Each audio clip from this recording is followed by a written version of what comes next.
In this video, we're going to prove the classification of a triangle on the coordinate plane using coordinate proofs. Before we actually do that, a little review of distance.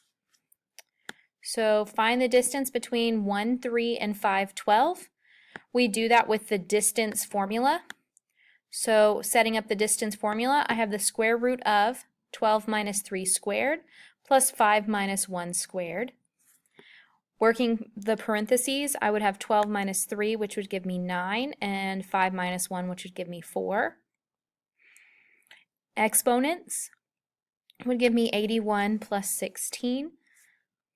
And 81 plus 16 is 97. So the distance between those 2 points is the square root of 97.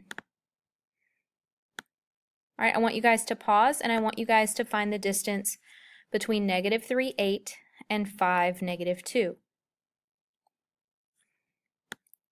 So you would have set it up similar to this, the square root of -2 minus 8 squared plus 5 minus -3 squared.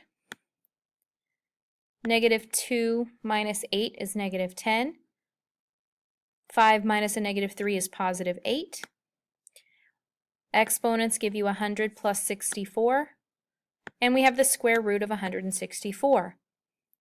Except we can simplify the square root of 164 to be 2 square roots of 41.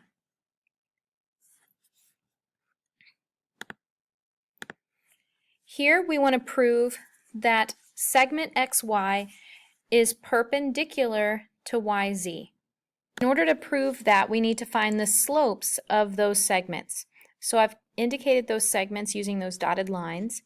So to find the slope of XY, I'm going to use rise over run. So if I rise 4 and go left 2, so that means I'll have 4 divided by -2, which would give me a slope of -2. For YZ, I'll go up 2, right 4. So that gives me a positive slope of 1/2. Notice that these slopes are the negative reciprocals of one another.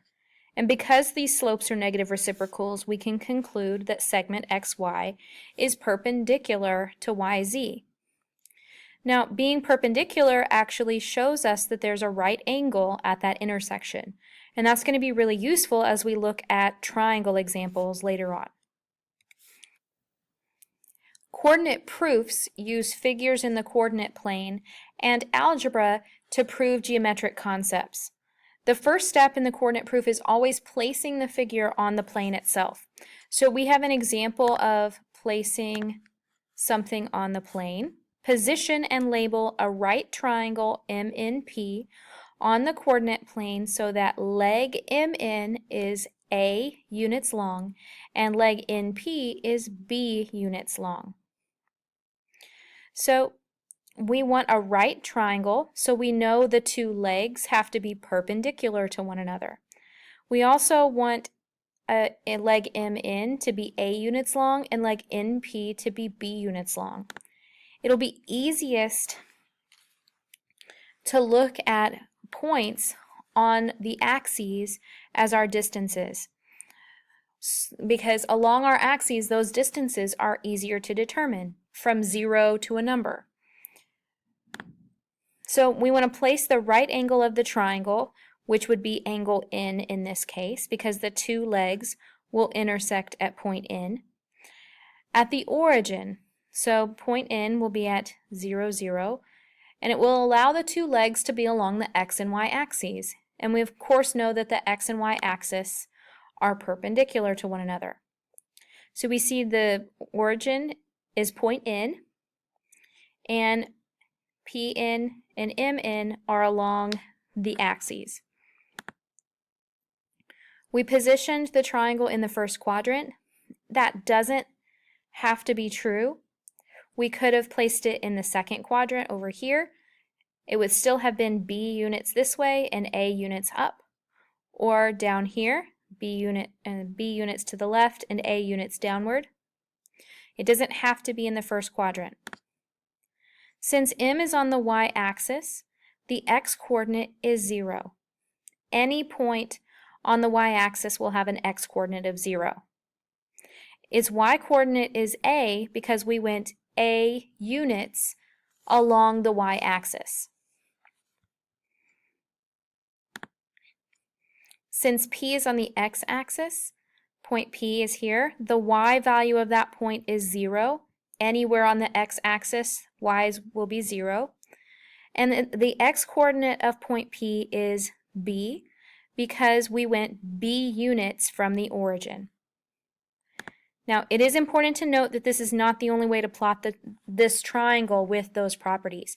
Again, I talked about putting that maybe in the 4th quadrant, keeping in at the origin and going B units to the right and A units downward. Now, this is an example I want you guys to try. Position and label an isosceles triangle JKL on the coordinate plane so that its base, JL, is A units long, vertex K is on the y-axis, and the height of the triangle is B units.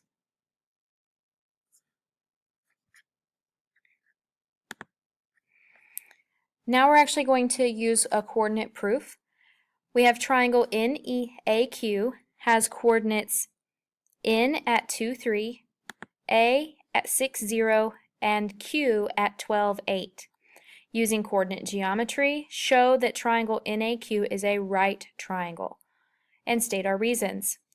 Well, in order for it to be a right triangle, we would have to have a right angle.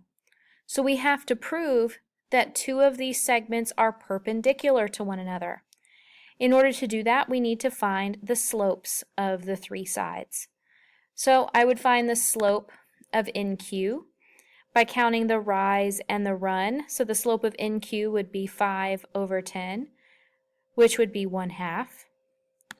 Of NA, if I started in, I would go down 3 and right 4. So we would have a slope of -3/4. For AQ, I would move to the right 6, up 8. So that gives me a rise over run of 8/6, which reduces to 4/3. So looking at all of those slopes, we have slope of segment NA is -3/4, the slope of AQ is 4/3, and the slope of NQ is 1/2. We notice looking at those slopes that NA and AQ are negative reciprocals. So because the slope of NA and AQ are negative reciprocals, that means that NA is perpendicular to AN. That's the definition of perpendicular, so that would be our reason for that conclusion. Since these segments are perpendicular, a triangle NAQ contains a right angle. So therefore, triangle NAQ is a right triangle.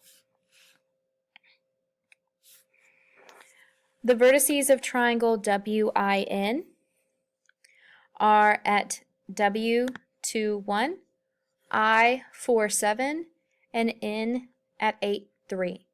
We're going to use coordinate geometry to show that triangle WIN is an isosceles triangle.